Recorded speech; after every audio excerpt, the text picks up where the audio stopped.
Gentlemen, this is Relentless Press. I am your host, Abraham Opatz, and today we are going over the Sunday afternoon game between my Minnesota Vikings and the Seattle Seahawks. Now, this was a slugfest from start to finish. We're going to cover the overall game. We're going to talk about key moments and where that momentum shifted. And then we're going to go over individual performances. And we're going to finally talk about what those performances might mean for week 4 for your fantasy football lineups. But before we get into all that, and without further ado, let's get into this Relentless Rundown.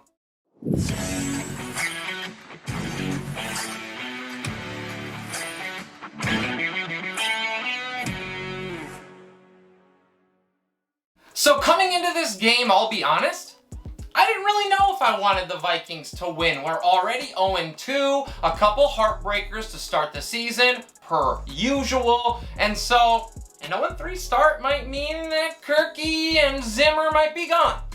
However, I know my Vikings, and we always win when we're not supposed to. And at the end of the day, I'm still a fan, and I love seeing my guys get the dub. So Minnesota, 0-7 against Russell Wilson. Coming into this game, we're also without Dalvin Cook, which he's one of the top 2 best backs in the league when we're talking about overall production. So I wasn't super amped about this coming in, but there's always hope and a silver lining, right?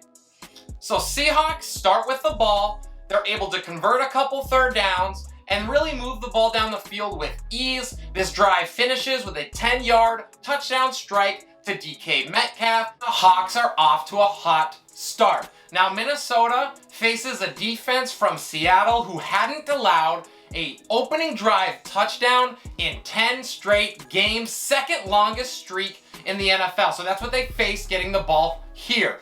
Cousins was 5 out of 5 for 62 yards on Minnesota's opening drive. It's capped off by a 7-yard touchdown strike to Tyler Conklin. He looked great, and Minnesota's able to tie this one up as we near the end of the first quarter. Now, I know this is early in the game, but the second possession for Seattle is honestly where I started to see the tides turn. Once again, they're able to move down the field without any issues, not a whole lot stopping them from first downs. And then this happens. There is an illegal block in the back by Seattle on a big play that would have set them up in the red zone, and it kills this drive. Seattle has to settle for a 53-yard field goal from Jason Myers. He's able to connect and give the Hawks the 3-point lead. After the Vikings go 3 and out, Seattle, once again, able to move it down the field, obstacle-free, and they get a 30-yard touchdown run from Chris Carson. He looked spectacular, and it makes it 17-7 Hawks. Seattle already has 90 yards rushing with still 11-12 to go in the second quarter. We talked about that momentum. This is obviously a huge drive for the Vikings. All the pressure on them now, down 10 early at home.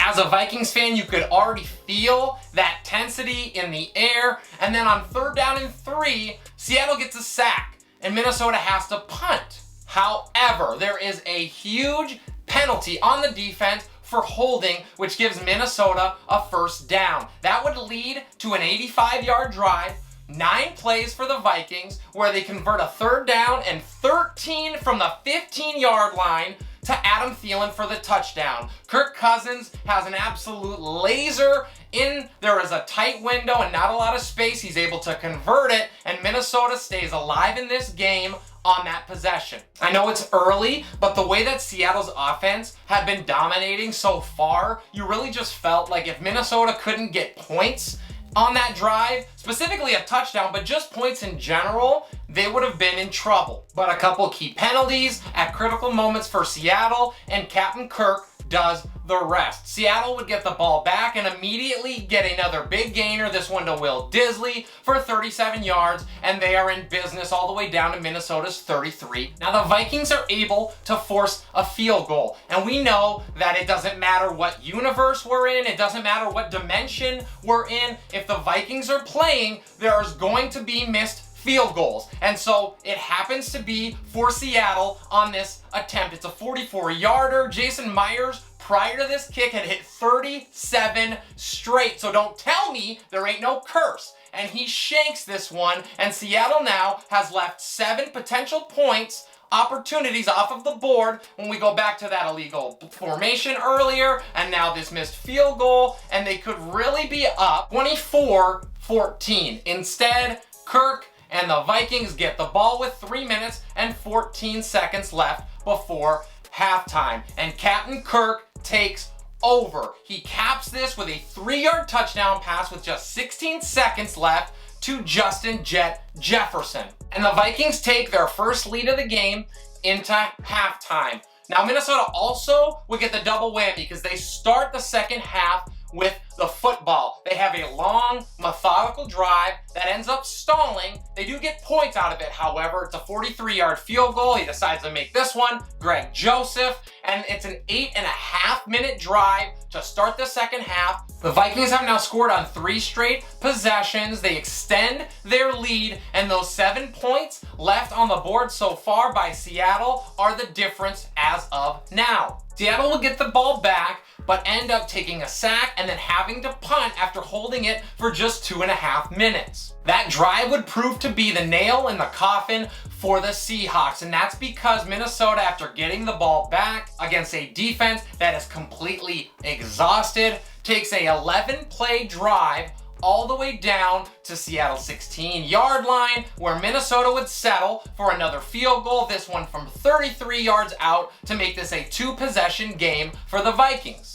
So now, after 2 long drives and 20 unanswered points, the Vikings have all the momentum at home. The Vikings defense, who looked fresh and ferocious in the second half, is able to get the Hawks off of the field after just about 2 minutes run off of the clock, and they would have to punt. Kirk Cousins and the Vikings would continue to surgically move the ball down the field on the back of Alexander Madison.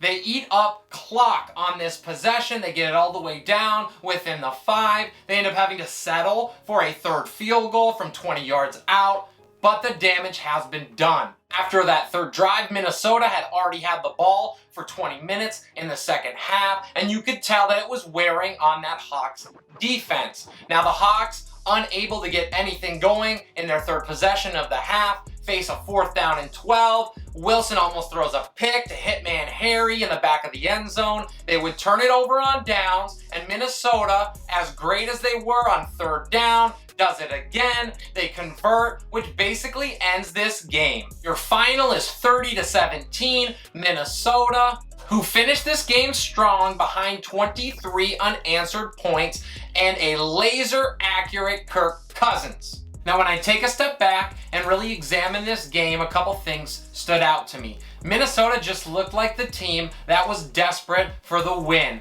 Seattle was unable to match that intensity. Now, the Vikings absolutely dominated the line of scrimmage, specifically in the second half, as those long, methodical drives wore down that defense. They have opportunities to score, as Seattle did early when they looked unstoppable. You really have to capitalize, because you never know when those chances are going to come around again. That illegal formation early that took them back and made them settle for a field goal, I firmly believe with how Seattle was playing, that drive would have ended in a touchdown. And then when you miss a field goal and you leave an entire touchdown on the board at half, it really puts you behind the 8 ball. And then you couple that with it also alleviated that pressure that the Vikings offense could have felt had they been down bigger in this game, in addition to allowing a loud and proud Vikings fan base to really get after it, and you have a recipe for disaster. It certainly didn't help that the Vikings were 9 for 14, which is 64% on converting 3rd downs. They ran 21 more plays than the Seattle offense did, and they actually held the ball for 36 minutes to Seattle's 24. It was those factors that ultimately doomed Seattle. Now, Kirk Cousins, he was crisp and efficient. He had some critical throws on 3rd down that allowed the Vikings to seal this one. He's right now 4th in the league in touchdown passes, 2nd in QBR. It seems like I'm making these things up. These are real things.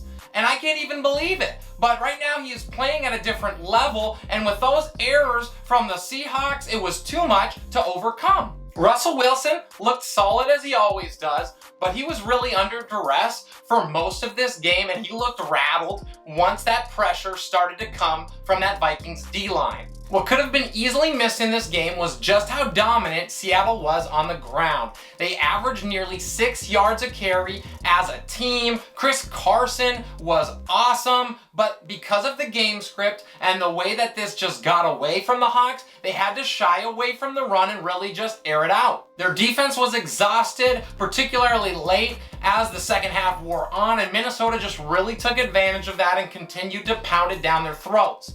Now, I would show some concern if I'm a Hawks fan because the Vikings didn't have Dalvin Cook in this game. Now, Alexander Mattison, no offense to him, he is no slouch, but he is not Dalvin Cook. And Minnesota was still able to rumble for 140 yards on the ground as a team. Obviously, a big win for the Vikings, their first of the season, and let's be honest, we could have a couple, if not 3 wins, with a little help from the Zebras, who Dalvin Cook was down against the Bengals. And if Greg Joseph could make a kick that matters, because he made 3 in this one, the Vikings are undefeated. And so obviously some confidence for Minnesota fans is certainly acceptable as we go into week 4 against a Cleveland Browns team that has looked really good thus far. The Hawks can't hang their heads because they face a tough Niners team in a division matchup next week. They are 2-1, the Hawks are 1-2. That will be a critical battle in possibly the toughest division in all of football. Now, before we get into the individual player production and our projections in their matchups next week, I'd like to take this opportunity to say if you are enjoying the content, if you're new to the channel, if you haven't done it yet, please like and subscribe. And now let's get into the Hawks. Start with Russell Wilson, whose pass protection issues certainly hurt him in the second half. He still had a solid day overall. He finished 23 out of 32, 298 yards in that single touchdown early. Now, he was kept in check on the ground, which is a little bit of a bummer. He only had 7 yards, but I think he's still a low-end QB1 against the Niners. Chris Carson looked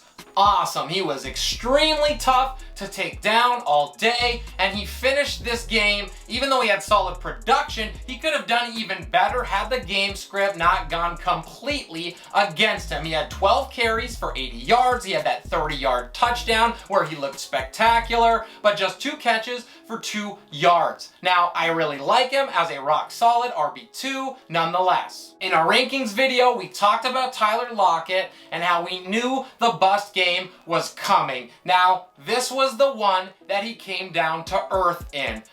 4 catches, 4 targets, 31 yards. So, yeah, I'm sorry, fantasy managers, that hurts. But I think he's going to rebound, and he's still a solid wide receiver 2 in the matchup next week. Now we get to DK Metcalf. I love and hate my bad feelings. I talked in the wide receiver rankings video about Metcalf and how I just had this feeling he was going to go off. And boy, did he ever. He went off for 6 catches off of his 9 targets, 107 yards, and a touchdown. At times he looked like the best player on the field. He was unguardable in the secondary, and he jettisons himself into that low wide receiver 1 territory. We moved to Gerald Everett, who saw a solid 5 targets. He caught all of them for 54 yards. He looked really good, and he should continue to get touches and looks in this offense and be involved. However, he only had 3 catches coming into this game, so I think at best, he's a mid-range tight end 2. Now, please drop any start-sit questions down below, and let's get into the Vikings. Kirk Cousins was masterful in this game. I almost didn't recognize the guy, if I'm being frank. He was able to evade pressure instead of turtling like he always does. He hit many of the key third downs that were critical, and he was able to do it in tight windows. He finished 30 out of 38, 323 yards, those 2 touchdowns, and now he does have a tough matchup against Cleveland. We saw what they did to Justin Fields, but I still think he's a mid-tier QB2 next week. Alexander Mattison was able to show why he is one of, if not the best handcuff in all of fantasy football. He had 32 touches in this game. He converted that into 171 yards. He balled out and didn't even get into the end zone. He was physical, bruising, and a handful in the passing game as well, where he had 6 catches for 59 yards. We of course need to monitor Dalvin Cook's status heading into week 4, but if Cook has to sit, I really like Mattison as a low-end running back too. For Minnesota's wide receiver core, Adam, I'm hooked on a Thielen, was spectacular. He does what he always does. He gets into the end zone. He had 9 targets, 6 catches, and he turned that into 50 yards with that tutty. Now, I still think he's a high-end wide receiver too, and I don't expect that to change anytime soon. Justin Jet Jefferson was magnificent. Now, he not only saw 11 targets, which you love, but he was able to turn that into 9 catches for 118 yards and a tutty. He is a locked and loaded wide receiver 1. Waiver wire darling KJ Osborne was really quiet in this one. He saw just 2 targets. He caught them both for a total of 26 yards. I would continue to hold and stash him. Finally, we have Tyler Conklin, who made a big splash in this game. He had 8 targets. He turned that into 7 catches for 70 yards and a touchdown of his own. I think he slides into that tight end 2 conversation, and he could continue to rise depending on how consistent he is with targets moving forward. And that's all I got for you guys. Thank you so much for joining me today. If you haven't done it yet and you're enjoying the content, please like and subscribe. I greatly appreciate it. This is Relentless Press. I am your host, Abraham Opatz. We'll see you next time.